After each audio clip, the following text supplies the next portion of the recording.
Je ne comprends pas qu'on puisse ainsi bloquer un projet, une ambition industrielle portée par des salariés, portée par un territoire.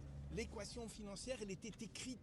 Certes, il fallait relancer l'activité, mais pour la relancer, il faut donner ses chances. Nous avons donné toutes leurs chances à ce projet parce que nous voulons le faire pour les salariés et pour l'industrie. Donc je ne comprends pas comment parler du Made in France, comment parler de la réindustrialisation si on laisse partir, si tout fout le camp en Asie, parce que les marques rachetées, elles vont partir là-bas.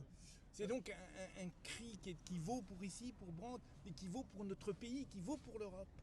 Il y a manifestement l'idée que le projet industriel n'était pas finalisé, n'était pas solide. On n'a pas inventé l'eau tiède dans cette affaire. On est parti de productions existantes. Et il s'agissait de poursuivre les productions en les complétant, et pour ça il fallait du temps, par de nouvelles productions. On nous dit que la diversité des intervenants financiers n'était pas forcément réunie. Mais en si peu de temps, réussir à mettre l'argent public comme nous l'avons mis, trouver des partenaires privés, c'est déjà un exploit en soi. Donc franchement, moi je ne comprends pas.